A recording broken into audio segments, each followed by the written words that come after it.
मनसेची महायुतीसोबतची युती एकनाथ शिंदे यांच्यामुळे फिसकटली। मनसेच्या बैठकीमध्ये राज ठाकरे यांनी हा गौप्यस्फोट केला। लोकसभेमध्ये जे झालं तेच विधानसभेत झालं असं राज ठाकरे म्हणाले। विधानसभेत शिंदेंच्या नकारामुळे मनसेची युती होऊ शकली नाही असं राज ठाकरे म्हणाले, तशी सूत्रांची माहिती आहे। मनसेची महायुतीसोबतची युती शिंदेंमुळे फिसकटली, राज ठाकरेंचा आरोप।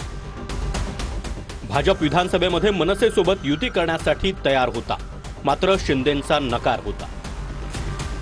जे लोकसभेत झालं तेच विधानसभेत देखील झालं, राज ठाकरेंचं बैठकीत वक्तव्य।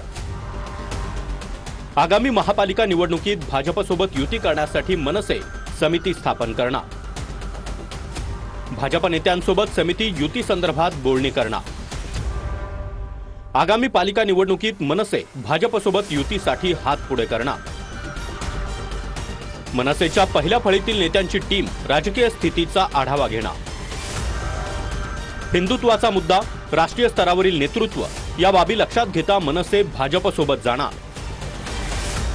मनसेचे उद्धव ठाकरेंसोबत युतीचे दोर आधीच कापले गेले आहेत।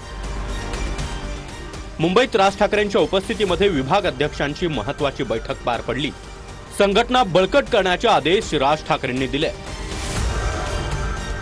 विधानसभेत झालं ते विसरा, पालिकेच्या तयारीला लागा, राज ठाकरेंचे पदाधिकाऱ्यांना आदेश। येणाऱ्या महानगरपालिका निवडणुका त्याला कशा पद्धतीने सामोरं जायचं आहे यासाठी आज विभागाध्यक्षांची बैठक ज्या सर्व बोलवली होती त्याच्यामध्ये नेते उपस्थित होते आणि लवकरच येणाऱ्या काही दिवसामध्ये पक्षाच्या पूर्ण रिफॉर्म करण्याच्या दृष्टीचा निर्णय हा सन्माननीय राजसाहेबांनी घेतलाय आणि तो पूर्ण बदल कशा पद्धतीचा असेल हे येणाऱ्या काही दिवसात दिसेल। युती ही तीन पक्षांच्या एकत्र विचारांनी होत असते।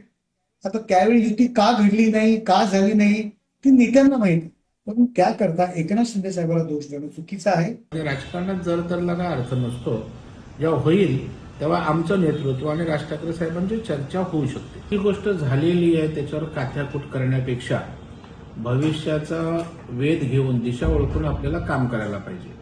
त्यांनी ताकदीनं त्या ठिकाणी काम करावं, निश्चितच चांगलं यश त्यांना भविष्यात मिळू शकतं।